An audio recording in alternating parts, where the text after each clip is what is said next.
Hi, welcome to the Rada Cutlery Kitchen. My name is Christy, and today I'm sharing a recipe from our cast iron cooking recipe book.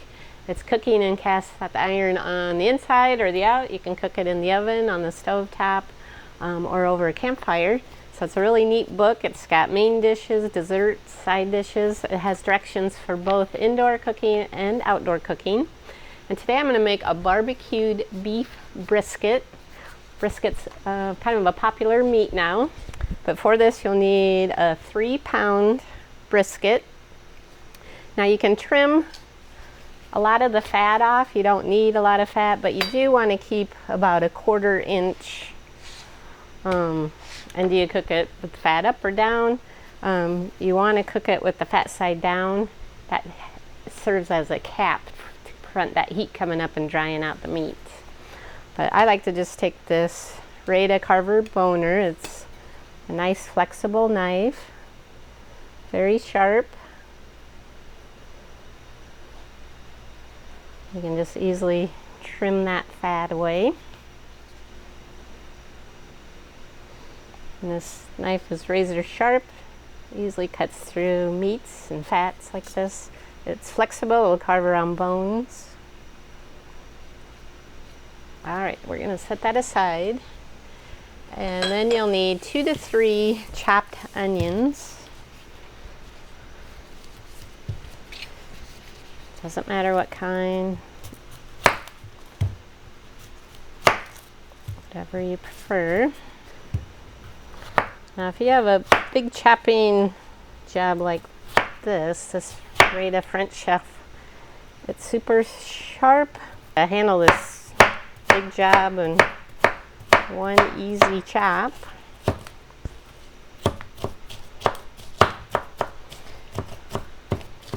Now that's a pretty large brisket. It's 3 pounds, so you're going to need a 12-inch cast iron Dutch oven. If you want to cook it on the fire outside, you'll need the kind with the legs on it, and you'll need about at least 22 hot coals. And you'll want one with a lid because you'll have to put the hot coals around the lid. But all those directions are in this cookbook, or you can look for them at the bottom of this video. All right, there's our onions. So I have my Dutch oven on medium heat. And we're going to add a tablespoon of oil, vegetable oil, to that. And as you can tell, it's getting hot. So when you feel that's hot enough, and you can hear it like that, we're going to throw our brisket in there, and we're going to brown it on both sides. As you can see, it's getting brown on that side. We're going to flip it over to the other side.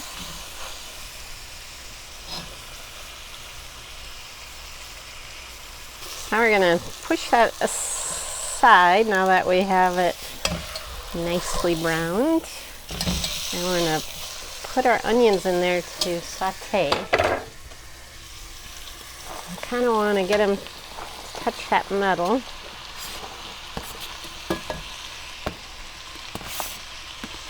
And you'll probably have to stir them every once in a while. But we're just going to cook onions until they're tender. And if there's anybody in your house, they're going to come running, because there's nothing like browned meat and onions that smell wonderful.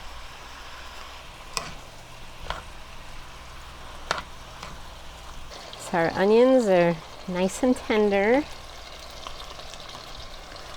Now what we're going to do is add 2 cups of hot water. We're going to reduce this to low. Then we're going to add about a teaspoon of salt and a 1/2 teaspoon of pepper, or to your taste. And if you like, you can add some hot sauce.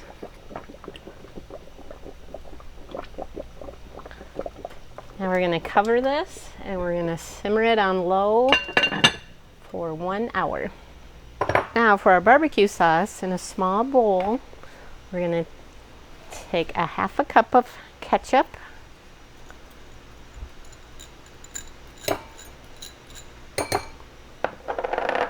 a half a cup of tomato soup,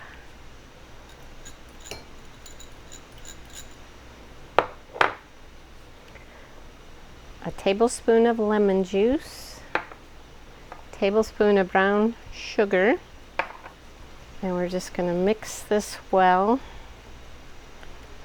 This is the Rada Handy Stir. I use it for all my mixing jobs. It's great to make scrambled eggs. It's good for jellos and puddings, sauces like this. Just really mixes all those. You can't even see that brown sugar anymore. It just mixes that all really well. No need for a hand mixer. So my brisket has been simmering for about an hour. Now we're going to add our tomato mixture. I'm just going to move these onions to the side to get that on that brisket.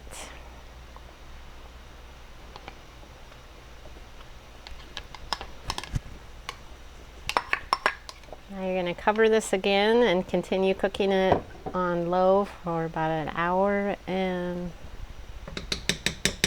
a fourth, so about an hour and 15 minutes. You can stir it occasionally. If it looks like it needs more liquid, you can add more water to it. If you prefer, you can put it in the oven at 300 degrees for that hour and 15 minutes. And then you want to let it rest 10 minutes after it's done cooking. I like to get it out on the plate, let it rest 10 minutes, and then slice it against the grain. To see the end product, look at the end of the video for a photo shoot.